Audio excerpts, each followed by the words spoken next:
Michael, I'm very curious.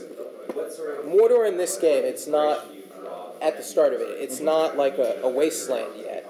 Would you like to talk about it all, like sort of incorporating, like, you know, the themes of industrialization, you know, and destruction from like Tolkien's work, and making that a part of the game? And will we see the decay of Mordor in a place that wasn't really so bad, and as its influenced and perverted by Sauron's forces?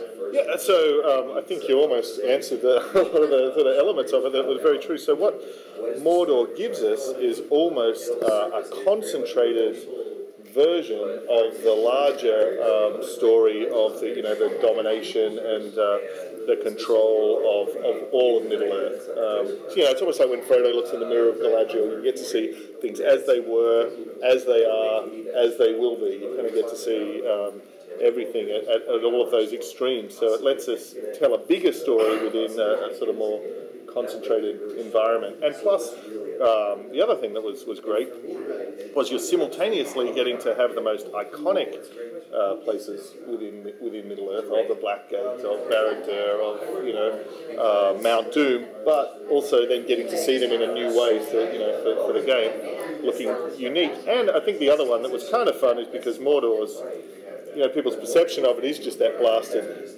sort of hellscape, but getting to turn it into an actual living, breathing place. So getting to go really deep into Mordor, in the Sea of Nirn, and see these kind of more fertile lands, which are going to be the means by which Sauron can actually feed these vast armies. So actually making it a plausible, authentic, living, breathing world as it is in the books. But over the course of the game, did you design it so we will see a decay, like a growing decay of those more fertile areas?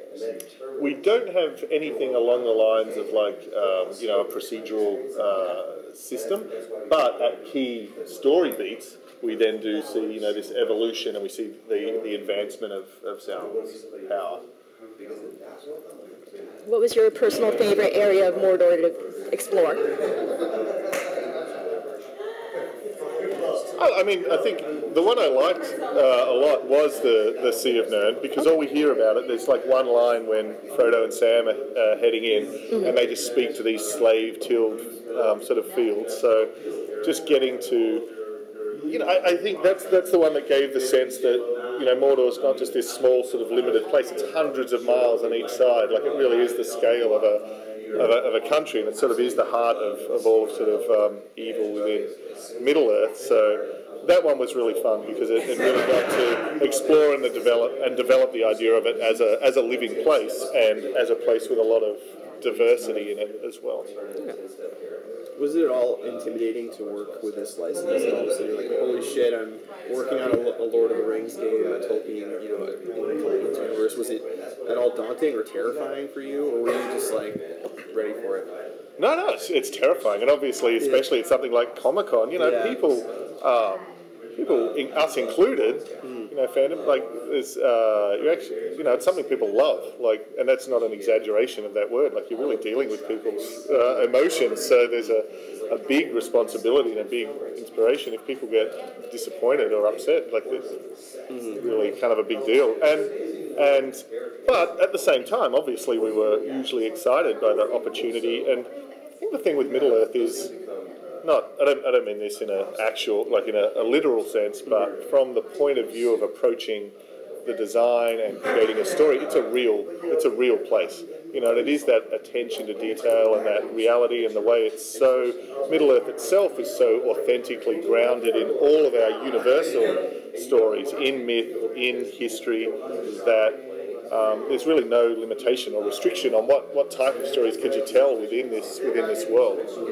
Did you guys have any access to Weta or any of the assets that Peter Jackson's kind of accumulated over the years, or did you have to kind of just do your own thing? In pre-production, we worked with Weta as well, which is sort of special effects and design house. So those guys, of course, are so immersed in the reality of the world. And I think just because of Weta Workshop, the fact that they do physically make stuff. Again, just comes back to that idea of, this is not a fantasy world in that sort of sense. It's a real place. So we worked with them during sort of the pre-production and the conception, and then I think we sort of evolved in our own direction, but we'd established that sort of groundwork. Cool. I'm sorry. Could you give us an idea of how big, like, the scale of the game world is?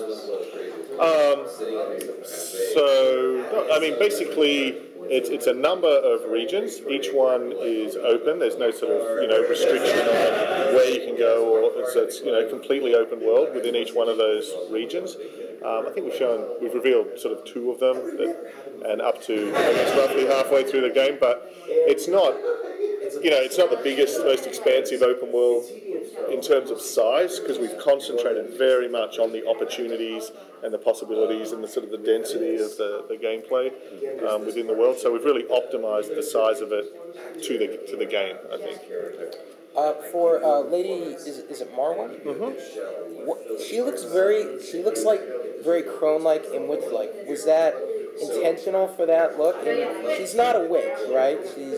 What can you tell me about her? You know what? We got to move you. Okay. Is it a really good answer? It is a good. Well, it's a really interesting. But okay, I'll just give the short answer. It's absolutely intentional. Okay.